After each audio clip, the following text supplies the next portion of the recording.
Hello बच्चों, gravitation का JEE advance 2019 का एक अच्छा सा सवाल डिस्कस करते हैं।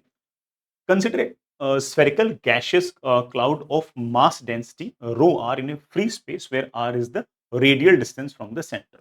बेटा ऐसे मान सकते हो कि कोई मास का क्लाउड है और उसके अंदर जो डेंसिटी है वो बेटा किसी सेंटर से किसी रेफरेंस पॉइंट से आर डिस्टेंस के ऊपर लगातार वेरी कर रही है।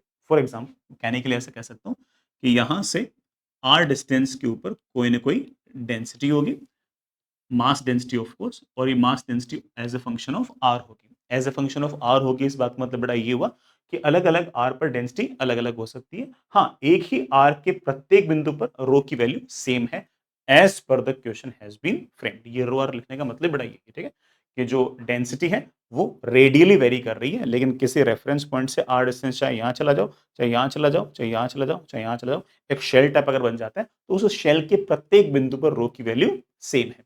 ये अपने आप में हिंट है कि भाई how we have to take the elements. The gaseous cloud is made of particles of equal mass m. बड़ा सारे के साथ बड़ा जो गैसियस क्लाउड है वो छोटे छोटे एम मास के पार्टिकल्स से बना हुआ है। Moving in circular orbit about their common centre. ये बड़ा कॉमन सेंटर है, उसके बाद सारे के सारे पार्टिकल ऐसे लगातार घूम रहे हैं विथ सेम काइनेटिक एनर्जी। सबके पास बड़ा काइनेटिक एनर्जी सेम है। काइनेटिक एनर्जी सेम बोल तो बड़ा स्पीड बोल सेम बोल तो एक ही। The force acting on the particle is their mutual gravitational force। ये बेटा जो क्लाउड के जो पार्टिकल चक्कर काट रहे हैं तो ऑफ कोर्स सर्कुलर मोशन में अंदर की तरफ कोई ना कोई acceleration v square by r चाहिए होगा। तो वो जो v स्क्वायर बाई आर है वो ऑब्वियस बात है कि कौन प्रोवाइड करा रहा है, वो ग्रेविटेशनल फोर्स ही प्रोवाइड करा रहा है। ठीक। If rho r is constant in time, बेटा रो आर जो ना वो आर के साथ तो वेरी कर रही है लेकिन टाइम के साथ फिक्स है। ऑफ कोर्स बेटा कुछ ना बोलते तब भी मान के चलते। तो मुझसे पूछ रखा है द पार्टिकल नंबर डेंसिटी, मतलब कितने number of particles per unit volume है उसको हम बोलते हैं पार्टिकल डेंसिटी। इसके लिए तुम्हें कुछ खास करने की जरूरत नहीं है। पार्टिकल डेंसिटी सिर्फ और सिर्फ आपके पास जो बड़ा मास डेंसिटी है उसको प्रत्येक पार्टिकल के मास से डिवाइड कर दो तो आ जाएगी। ये भी हमें सोचने की जरूरत नहीं है, ये भी हमें सवाल के अंदर लिखा हुआ है। So we need not to worry. हमें तो सिर्फ और सिर्फ ये निकालना है, और ये निकालने के लिए क्या निकालना पड़ेगा, रो निकालना पड़ेगा। रो निकालते हैं हमारा आंसर आ जाएगा। ठीक है, तो चलिए बेटा करते हैं अपना सारा सारा काम। हमें बेटा स्मॉल आर की टर्म्स में बड़ा आंसर पूछा है, तो मैं ऐसा मान लेता हूं कि लेट्स से यहां सेंटर से स्मॉल आर डिस्टेंस की दूरी पर, हाँ बेटा, यहां सेंटर से स्मॉल आर डिस्टेंस की दूरी पर क्लाउड का एक एम मास का पार्टिकल चक्कर काट रहा है। चक्कर काट रहा है तो उसके पास अंदर की तरफ जरूर कोई ना कोई एक्सेलरेशन होगा। This is your centripetal acceleration v square by r. तो अंदर की तरफ force should be equal to इसका मास इनटू एक्सेलरेशन। ये force of course gravitational force होगा। ग्रेविटेशनल फोर्स कितना होगा, ग्रेविटेशनल फोर्स होगा, ऑब्वियस बात है, इसका तो मास मल्टीप्लाइड बाय बाकी जितने पार्टिकल्स है ना, बेटा गैसेस पार्टिकल्स जितने भी हैं। हालांकि बेटा गैसेस पार्टिकल हो सकता है कि इसके बाहर भी हो, इसके बाहर भी हो, लेकिन हम जानते हैं कि अगर इस तरह से रेडियली अगर मास डिस्ट्रीब्यूट अगर है तो इस पॉइंट पर जो ग्रेविटेशनल फील्ड होगी वो ग्रेविटेशनल फील्ड सिर्फ और सिर्फ इस आर रेडियस के अंदर जितना मास है ना सिर्फ उसकी वजह से होगी। तो बेटा multiplied by of course G M upon r square.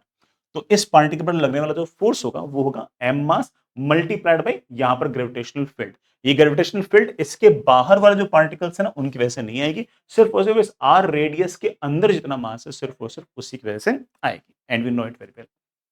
ठीक है बेटा, यहां से कुछ बात समझ में आती हो, थोड़ा करो इसको बेटा तरीके से सेट करो बेटा। मेरे ख्याल से एक आर से बेटा आपका एक आर कैंसिल हो गया।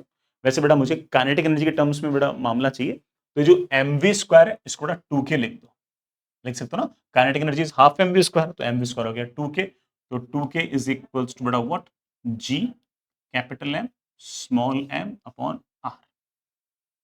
मुझे क्या चाहिए, मुझे तो रो चाहिए है ना बेटा, मुझे तो रो चाहिए। रो अगर आ गया तो बेटा एन तो मेरे पास आ ही जाएगा। रो कैसे निकालेंगे, हमें काफी हद तक आइडिया है कि यहां से यहां तक का जो टोटल मास है ना कैपिटल एम, वो कितना है बेटा, वो ऑफ कोर्स मेरे पास है 2k r upon G times of small M.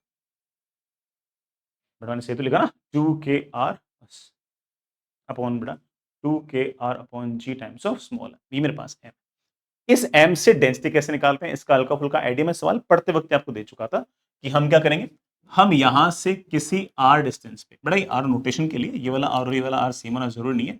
हम किसी r डिस्टेंस पे जाके ऐसे एक स्फेरिकल कट लगाएंगे, फिर r प्लस dr पे जाके एक स्फेरिकल कट और लगाएंगे, तो मेरे पास ऐसे एक dr थिकनेस का एक स्फेरिकल शेल आ जाएगा।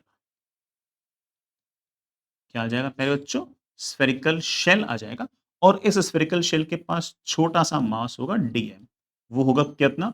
इस पॉइंट पर रो मल्टीप्लाइड बाय ऑफ कोर्स बड़ा 4 पाई r स्क्वायर इनटू dr। मुझे ऐसा लगता है कि ये वाला डीएम और ये वाला डीएम बड़ा कंपेयर कर देंगे तो रो आ जाएगा। ये डीएम के लिए क्या करूं? मेरे बच्चे बोलेगा सर कुछ करने की जरूरत नहीं है, डीएम इज इक्वल्स टू बड़ा 2 फिक्स है, काइनेटिक एनर्जी बेटा आपने पढ़ ही लिया हुआ, फिक्स है, जी फिक्स है, स्मॉल एम फिक्स है, आर का बेटा डिफरेंशिएशन बेटा क्या आएगा? D R. और जैसे बेटा मैंने दोनों डीएम्स को बेटा सेम किया, that should be equal to बेटा what? 2k upon g small m into d are.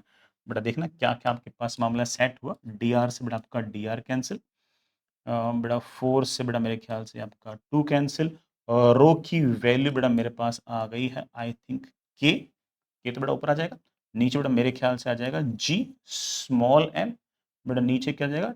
2 pi r square.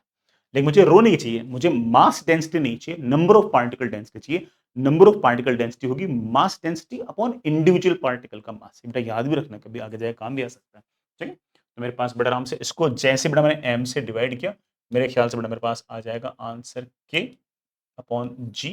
एक एम तो बड़ा पहले से था, एक एम और आ जाएगा mass of the particle upon बेटा 2 पाई आर स्क्वायर। बेटा देखना ऊपर के बेटा नीचे क्या आएगा?